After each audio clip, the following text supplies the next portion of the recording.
Welcomes to అమ్మమ్మస్ Kolam. మీరు ఎలా ఉన్నారండి?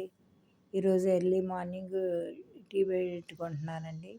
టీ పెట్టుకుంటూ అనుకుంటున్నాను, రాత్రే మా పాప చెప్పిందండి, హిందీ ఆయన ఎవరో చెప్తున్నారంట, 3 టైమ్స్ తినే ఫుడ్డు 2 టైమ్సే తినండి, రానున్న రోజులు ఒక 60 డేస్ వరకు చాలా టఫ్గా ఉంటుందని.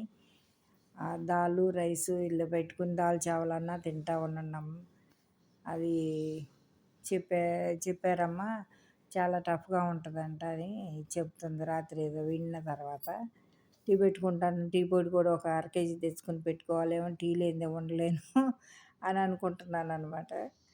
ఆ తర్వాత ఏదన్నా ఈ ప్రయోగించినా కానీ రేడియేషన్ ఎఫెక్ట్ ఉండకుండా ఉండాలంటే ఆనియన్స్ మజ్జిగన్నం తింటే రేడియేషన్ ఎఫెక్ట్ ఉండకుండా ఉంటుంది. ఉల్లిపాయలు ఎక్కువ స్టాక్ పెట్టుకోవాలి అని అంటారు అని అనుకున్నాం నేను మా పాప. సరిగా రేపు వస్తే కనుక ఇక్కడ తీసుకుని ఉంచుతాలేమో, ఉల్లిపాయలు కంపల్సరీ ఉంటే ఉల్లిపాయ మజ్జిగన్నం తిన్నా చాలు అని అన్నాను. టీ అది పూర్తి చేసుకున్నాక పూజ చేసుకున్నానండి ఈరోజు ఎర్లీగా. ఎందుకంటే ఈరోజు మా అక్క వాళ్ళ ఇంట్లో గీతాపారాయణ జరుగుతుంది. గీతాపారాయణకి వెళ్ళటానికి మా జడ్పీకి బాబుని రమ్మంటే నేను రాను నాని అని అన్నాడు. వాళ్ళ అమ్మమ్మ వాళ్ళ ఇంటికి వెళ్ళి ప్లే జోన్లో ఆడుకుంటానన్నాడు. సరేనని ఇక వాడిని అక్కడ పంపించి బ్రేక్ఫాస్ట్ చపాతీ కూర పెట్టేసి, వాడికి ఇష్టమైన ఫేవరెట్ కూర బంగాళదుంప కూర పెట్టి తినిపించిన తర్వాత వాడిని అక్కడ పంపించి నేను గీతాపారాయణ దగ్గరికి వెళ్ళాను.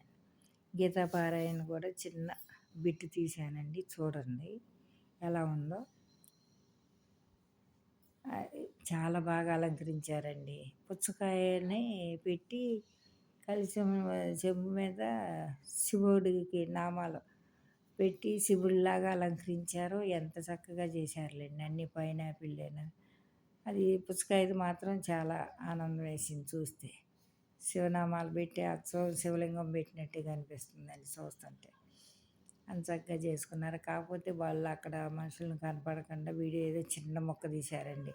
అందరికి వీడియోలో కనపడతాం, అది ఇష్టం ఉంటుందా లేదని అలా చేశాను. తర్వాత ఈవినింగ్ ఇంటికి వచ్చిన తర్వాత అన్నమును కూర చేసుకొని, కోడిగుడ్డు టమాటా కూర అండి మా మనవడికి, అది చేసి డిన్నర్ పూర్తి చేసామండి. ఈ రోజుకైతే ఇంతేనండి. నచ్చితే కనుక లైక్ చేసి షేర్ చేయండి. బై అండి, ఉంటాను.